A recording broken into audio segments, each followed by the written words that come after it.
Tu attends ton miracle, tu pries, tu lis la Bible, mais Dieu ne semble pas agir sur ta situation. Voire pire, la situation s'aggrave. Et c'est peut-être le signe que Dieu se prépare à te délivrer de toutes les situations. Comme Moïse était encore un Égyptien, un prince, un homme fort, il a voulu sauver son peuple par ses propres forces. Mais tout ce qu'il a réussi à faire, c'est d'enterrer un seul Égyptien. Mais plus tard, quand Moïse avait perdu son statut de prince, quand il reconnaissait ses faiblesses devant Dieu, « Je ne suis pas un bon orateur, envoie quelqu'un d'autre, tu t'es trompé de personne, c'est mieux. » Ce même Moïse s'est tenu un jour devant la mer Rouge, et là, il a levé les yeux et les mains, laissant Dieu agir. Et ce jour-là, Dieu lui-même enterra tous les Égyptiens d'un coup. Les Égyptiens aujourd'hui, ce sont les ennemis de ta vie, les épreuves. Ça peut être une peur, ça peut être une maladie, ça peut être une situation qui te dépasse. Peut-être que tu fais face à quelque chose que tu as déjà vu, que tu as déjà prié pour, mais Dieu te semble encore silencieux.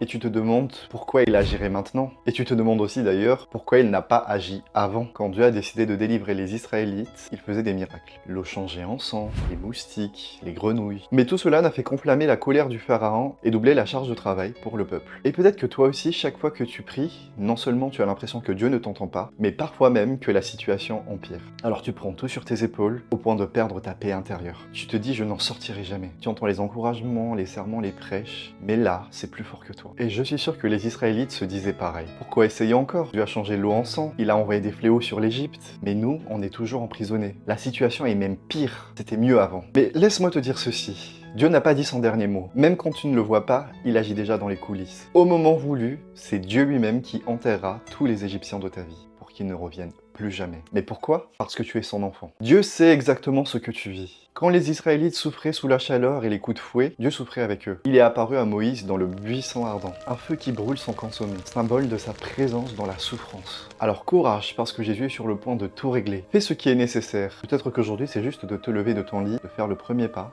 mais ne crois pas que tu dois tout porter. C'est à ton Père Céleste de le faire.